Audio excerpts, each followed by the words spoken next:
Good morning, third graders. It is Monday, March 30th, lesson 135. We're almost done with the month of March. We are in week 3 of videos. Hopefully you are doing okay. Hopefully you're still going strong, getting your stuff done. We just heard that we'll be out of school for another 3 weeks. So after this week, 3 more. And I hope you're spending time with your family, having fun, and in between all the rain, getting outside and enjoying it. We're going to start with language today, and we're going to do a review question and then a review sentence about diagramming a sentence, and then we're going to get into our lesson for today. So I have on the board, it says, Mom's coffee cup is on the shelf. Mom's coffee cup is on the shelf. Okay, so we need to mark our sentence, which means I divide between the predicate and the subject. So we look for the action word, divide before it, our verb is, and our subject is cup.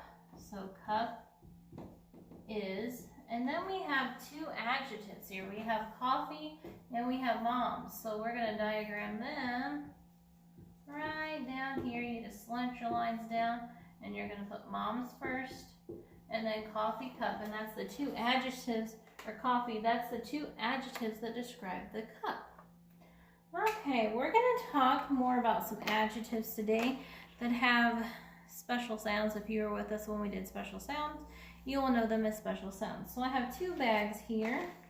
This one, and then Olaf is joining us today. All right, we all love Olaf. Well, I hope so. I do. So we have 2 bags here today.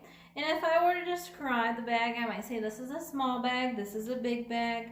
Both words small and big are used as adjectives to describe these bags.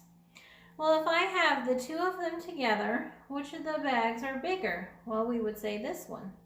Okay, which one is smaller? This one. What sound did we hear at the end of adjectives bigger and smaller? That would be the suffix er. When we compare 2 nouns, we usually add the suffix er to the end of an adjective. For example, if I said I am taller than my mom, Marco's pencil is longer than Brady's pencil, today is colder than yesterday. It's just 2 things we're comparing. But if we add another in here, I'm going to put them up on the board. Hopefully we can see. You have this bag. Move it down a little bit. Then we have this bag and this bag. So now we have 3. Now we have 3 bags, and kind of line them up here so you can kind of see the difference. So now we have 3. So listen to what happens when we compare more than 2 things. Which bag is the biggest? Which bag is the smallest? Did you hear what sound did you hear at the end of the adjectives? That would be est. Okay, when we compare more than 2 nouns, we usually add the suffix est to the end of the adjective. So we would have wetter for 2 things, wettest, cuter, cutest, faster, fastest. So we use er when we compare 2 nouns, and est when we compare 3 or more nouns. So if you look at your book, page 152, lesson 135, it reminds us of that at the top. Add er to the adjectives when comparing 2 nouns. Add s to the adjective when comparing 3 or more. David is older than Stephen. There's 2 boys there. David is the oldest boy in our class. Well, there's several boys in there, so they use the est. It says, remember these spelling rules. When a real word ends with 1 consonant and the vowel is short, double the consonant before adding a suffix that begins with a vowel. So if you had big, you have a short vowel and a single consonant, so you would double the G before adding er because it has the suffix, because the suffix begins with a vowel. When a real word ends with a silent E, drop the E before adding a suffix that begins with a vowel. They have large. Okay, the E is silent, you drop it and add your er. When a real word ends with a consonant and a Y, change the Y to an I before adding the suffix beginning with an E. So happy, we have a suffix that begins with the E. We're going to drop the Y, change it to an I, and add est. So on Think A, it says use the spelling rules to add suffixes to the adjectives. And Think B, write the correct adjective in the blank for each comparison.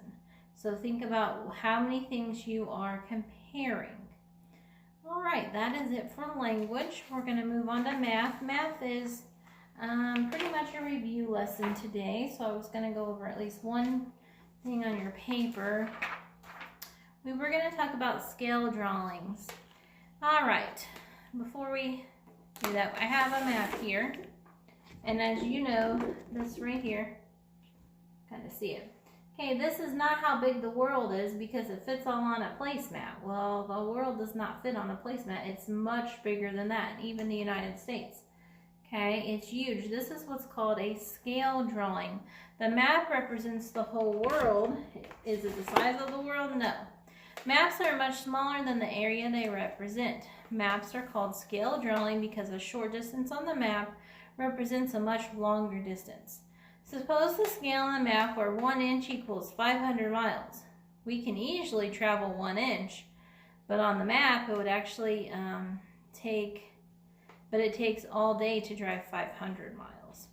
If you've ever built a model car or anything model, you can't ride in a model car. It's built a model car is built to scale. Okay? If every 2 inch equals 2 feet, the truck would be 12 feet long. It was 6 inches. So that's kind of just a little, there's not much on our paper to do with it today, so I wasn't going to talk about it too much. It's mostly a review page. If you look at page 269, you're going to divide and check. The most important thing on A and B is that decimal point. Bring the decimal point straight up to begin with. Don't let it trick you. Number 2, you're going to round the answers from 1A and round B to the nearest dollar. 3, if you have a ruler, measure your lines. How much longer is the green line from the blue line? So you have to do a mixed number subtraction problem. 4, you have a story problem. On B, it has 2 steps. 5, write the answer. 6, find the fractional part. Some of the answers will be mixed numbers. 7, write the times. You have a brain booster, and then number 1 for homework is solve the equation and reduce to lowest terms.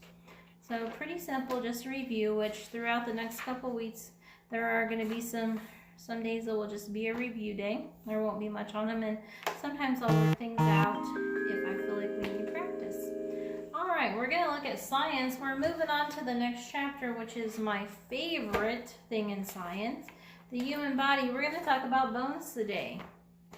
Okay, you're going to read about all kinds of bones on page 179 to 180. It says, God designed the skeletal system to give the human body support and to help people move. Muscles and ligaments attach to the bones, allowing complex movements. Bones also provide protection for soft internal parts such as the brain, the spinal cord, the internal organs. In addition, bones store calcium, which is necessary for nerve and muscle function. Blood cells form in bone marrow, sorry. All right, so you're going to read on page 179 and 180 about the different bones. It's got a picture of a skeleton, and it points out the different names of some of the bones. We have 206 bones, so that's just a few that are pointed out with names. So you will do that. All right, I hope you have an awesome Monday. Hopefully you can get outside and enjoy, and then get your work done and get all ready to go on this new chapter of science. All right, have a great day.